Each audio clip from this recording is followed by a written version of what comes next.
Assalamualaikum warahmatullahi wabarakatuh.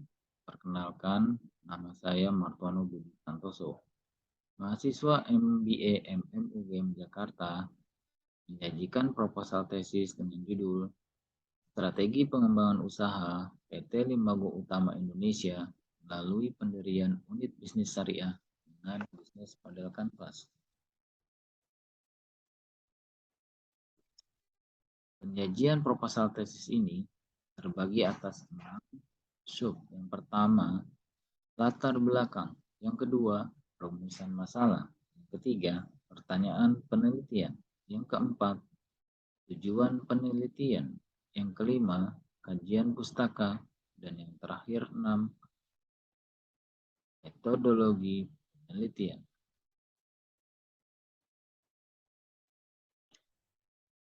Masuk ke sub pertama adalah latar belakang. Bahwa pada tahun 2019, pemerintah Indonesia mencanangkan akan menjadikan Indonesia sebagai pusat ekonomi syariah pada tahun 2024. Sesuai dengan Master Plan Ekonomi Syariah Indonesia pada tahun 2019 yang dicanangkan pemerintah. Sejalan dengan itu, sampai dengan tahun 2022, perekonomian syariah meningkat. Keuangan syariah bertahan baik di masa pandemi COVID-19 dan adanya dukungan pemerintah terhadap perkembangan ekonomi syariah di Indonesia. Dan ini semakin dikuatkan oleh pernyataan Presiden Joko Widodo dengan optimis bahwa Indonesia akan menjadi pusat ekonomi syariah pada tahun 2024. Kenapa? Karena Indonesia mempunyai banyak potensi untuk mewujudkan mimpi tersebut.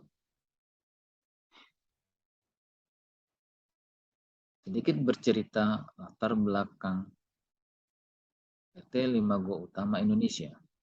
Didirikan pada tanggal 13 Juni 2021, yang artinya perusahaan baru berdiri kurang lebih 2 tahun.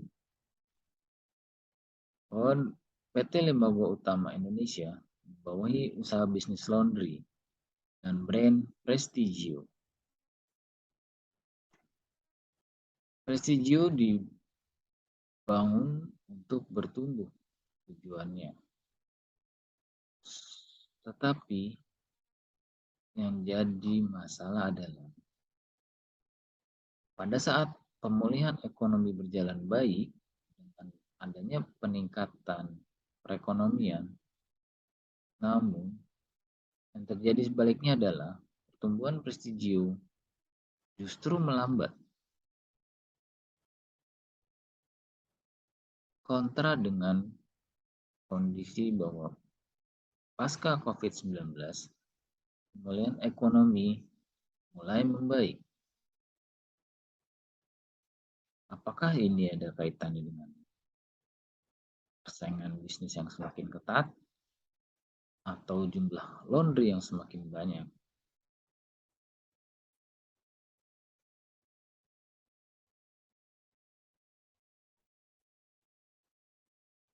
Dari latar belakang yang telah disampaikan sebelumnya, kita identifikasi bahwa permasalahan PT Limbago Utama Indonesia adalah pertumbuhan omset melambat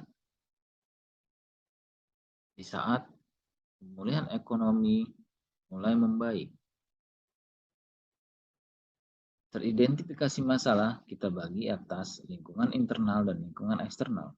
Untuk lingkungan internal, itu adalah pengembangan produk terbatas, dan yang kedua adalah produk yang dihasilkan secara umum sama dengan yang ada di pasar, tidak mempunyai keunikan khusus. Untuk permasalahan yang kedua adalah lingkungan eksternal, bahwa persaingan bisnis laundry saat ini sangat ketat dan juga jumlah laundry yang semakin banyak. Dapat kita buat pertanyaan penelitian atas permasalahan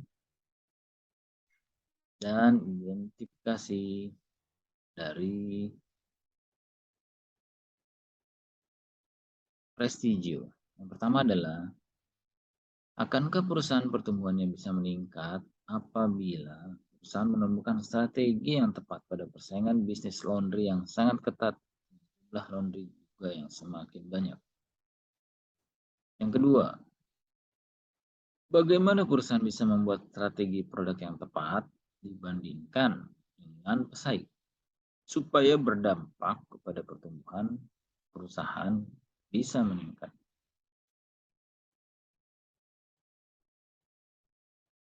Tujuan penelitian adalah bagaimana perusahaan bisa merancang strategi baru yang dapat membantu percepatan pertumbuhan PT Limago Utama Indonesia, yaitu dengan membuat unit usaha yang mengambil segmen pasar khusus, yaitu pasar syariah, yang saat ini perkembangannya semakin meningkat di Indonesia. Dan yang kedua adalah menjelaskan upaya perusahaan dalam strategi pengembangan bisnis dengan bisnis model kanvas. Bisnis model kanvas yang dipopulerkan oleh Osterwalder atau yang kita kenal dengan BMC dalam membantu PT Limago Utama Indonesia dalam membuat langkah-langkah yang fokus dalam 9 blok strategi untuk pembuatan unit usaha syariah yang diharapkan dapat lebih cepat membantu pertumbuhan bisnis perusahaan. Kita masuk ke dalam kajian pustaka.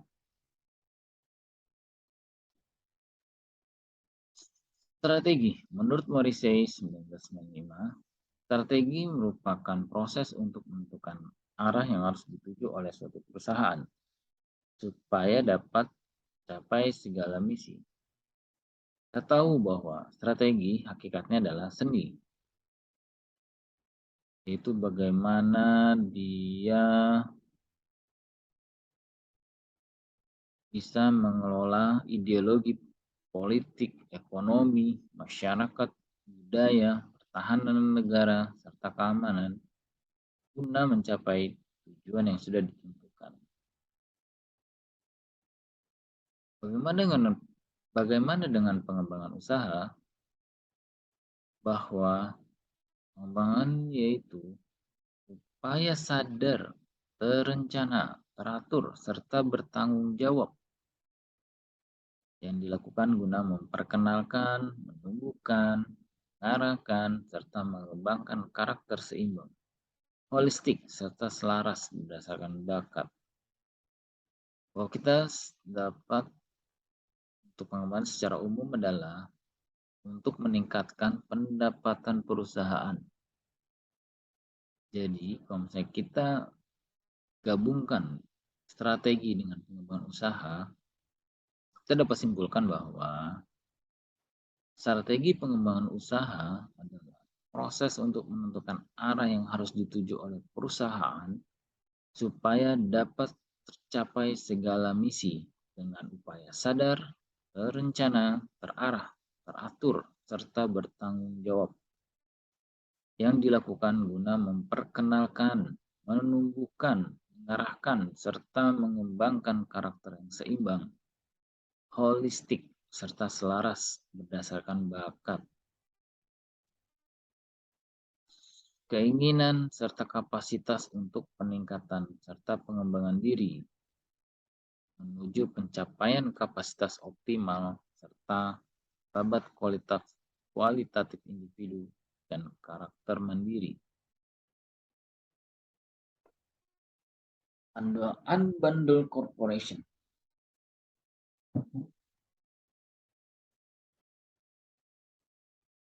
Konsep unbundle menyatakan bahwa ada 3 jenis yang berbeda secara mendasar: bisnis hubungan pelanggan, bisnis inovasi produk, dan bisnis infrastruktur.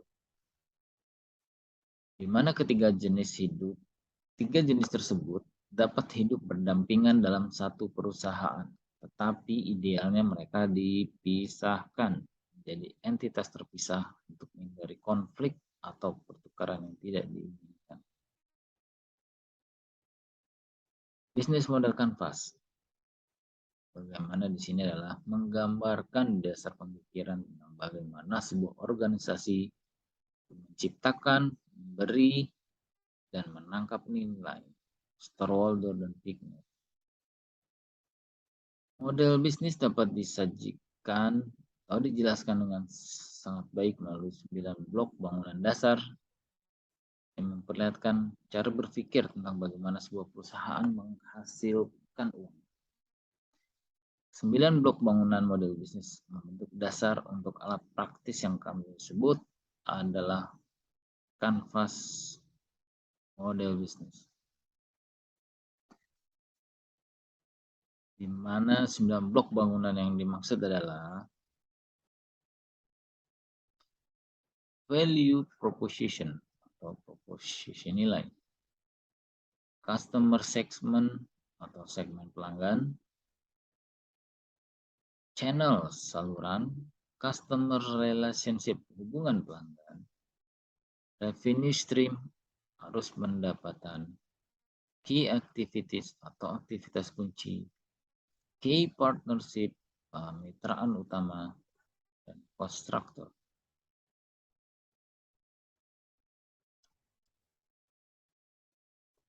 Proporsi nilai adalah bagaimana produk atau jasa yang dihasilkan mempunyai nilai atau kebermanfaat untuk pelanggan, dan apakah yang menjadi dasar untuk pelanggan beralih ke produk jasa dari perusahaan yang satu ke perusahaan yang lainnya untuk memenuhi harapan pelanggan dari suatu produk atau jasa. Yang kedua adalah aktivitas kunci. Bagaimana perusahaan beroperasional untuk membuat suatu produk atau jasa yang berhasil sesuai dengan tujuan perusahaan. Mitra kunci, bagaimana perusahaan menjalin kemitraan untuk membuat suatu produk, seperti siapa yang menjadi pemasok utamanya. Sumber daya adalah bagaimana perusahaan dalam menjalankan bisnisnya membutuhkan sumber daya yang dibutuhkan perusahaan, baik dari sumber daya manusianya, sumber finansialnya, dan lain-lain. Kelima, struktur biaya. Bagaimana menggambarkan semua biaya yang dikeluarkan perusahaan untuk beroperasional dalam membuat suatu produk atau jasa. Keenam, hubungan pelanggan. Menggambarkan hubungan apa yang diberikan perusahaan kepada pelanggannya agar terbentuk loyalitas kepada perusahaan, seperti membuat komunitas atas suatu produk tertentu, seperti komunitas klub mobil Mercy. Selanjutnya, ketujuh, segmen pelanggan. Bagaimana menggambarkan segmen apa yang menjadi tujuan perusahaan dalam mengeluarkan suatu produk atau jasa. Yang kedelapan, jalur distribusi. Bagaimana menggambarkan perusahaan menyalurkan produk atau jasa yang dihasilkan agar dapat diterima pelanggannya. Dan yang terakhir adalah 9, aliran pendapatan. Menggambarkan berapa besar keuntungan yang dihasilkan atas produk atau jasa yang dibuat untuk keberlanjutan perusahaan ke depannya. Bisnis syariah. Yang kita tahu adalah bahwa bisnis syariah adalah kegiatan ekonomi yang memiliki landasan hukum syariah Islam. Ada prinsip-prinsip yang membedakannya dengan bisnis konvensional. Yang pertama adalah kehalalan. Yang kedua adalah adanya akad yang jelas. Yang ketiga, bahwa bisnis itu harus adil.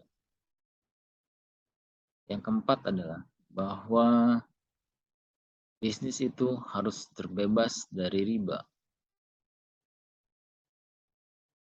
Dan maisir, atau yang kita tahu, maisir itu adalah gambling, ya, berjudian. Dan juga bebas dari gharar atau tipuan yang berakibat merugikan orang lain.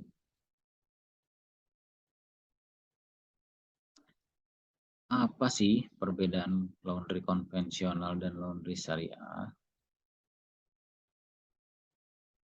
Kita tahu dalam bagian ini kita dapat jelas membedakan bagaimana laundry konvensional, laundry biasa dengan laundry syariah. Pada saat penerimaan itu dilakukan sesuai dengan syariat Islam, yaitu dengan akad yang jelas. Berlanjut ke proses selanjutnya adalah pada saat pensortiran pakaian di awal. Bahwa pakaian disortir berdasarkan tingkat najis. Lanjut proses selanjutnya adalah pada saat pengolahan. Jadi, pada saat pengolahan itu sesuai dengan prinsip-prinsip syariah. Di antaranya adalah bahwa pemakaian sabun dan pewangi itu jelas harus bebas dari alkohol. Ini sesuai dengan prinsip-prinsip syariah. Yang selanjutnya adalah pemisahan pencucian berdasarkan masing-masing pelanggan. Artinya pencucian dilakukan tidak dicampur dengan pelanggan lainnya. Istilahnya adalah satu mesin cuci untuk satu pelanggan. Dan yang selanjutnya adalah pembersihan sesuai dengan tingkat najisnya. Masuk ke proses selanjutnya, packaging dan distribusi itu masih sama dengan laundry konvensional pada umumnya. Kita masuk kepada metode penelitian. Di dalam penelitian ini menggunakan pendekatan kualitatif. Pendekatan ini dengan paradigma positivis, interpretif, dan kritikal.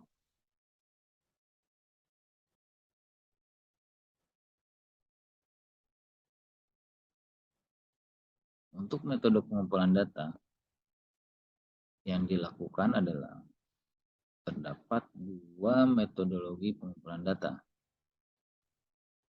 Pertama adalah metode survei dengan tujuan mengidentifikasi faktor-faktor yang mempengaruhi konsumen dalam memilih layanan jasa laundry. Yang kedua adalah mengidentifikasi kebutuhan dan harapan pelanggan pada segmen market prestigio terhadap produk laundry. Yang ketiga adalah memahami tingkat pengetahuan dan pandangan calon pelanggan terhadap produk syariah, khususnya laundry syariah. Yang keempat adalah mengidentifikasi profil calon konsumen, intensi calon konsumen, dan harapan layanan terhadap laundry syariah.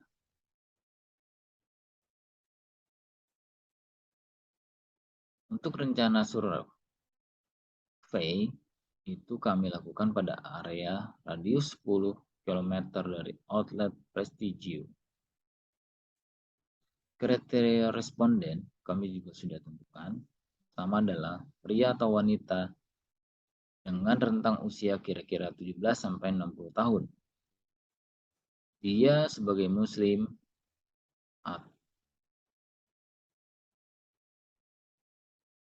dan juga yang ketiga adalah pernah menggunakan jasa laundry. Kriteria selanjutnya adalah jumlah responden itu lebih dari 50 orang. Bagaimana dengan pengambilan data survei? Kami akan melakukannya dengan Google Form.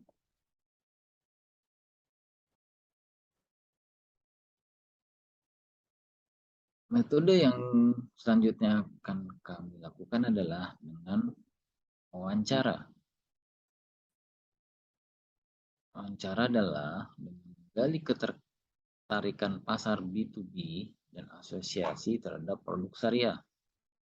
Mengidentifikasi kebutuhan dan harapan pelanggan dari B2B pada segmen market prestigio terhadap produk laundry syariah. Dan menangkap value produk syariah di mata konsumen.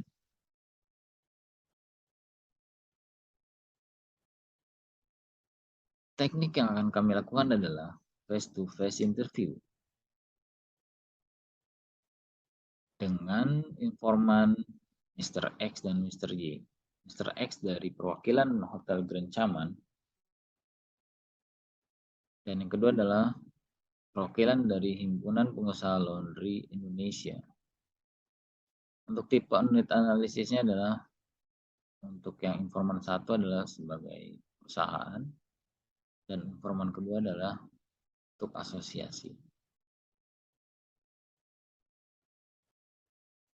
Demikian penyajian proposal tesis kali ini. Mohon maaf apabila ada kekurangan dalam penyampaian yang saya lakukan. Dan akhir kata, saya sampaikan banyak-banyak terima kasih untuk dapat menyaksikan penyajian proposal tesis dari saya. Mohon maaf sekali lagi, dan terima kasih. Wassalamualaikum warahmatullahi wabarakatuh. Bye.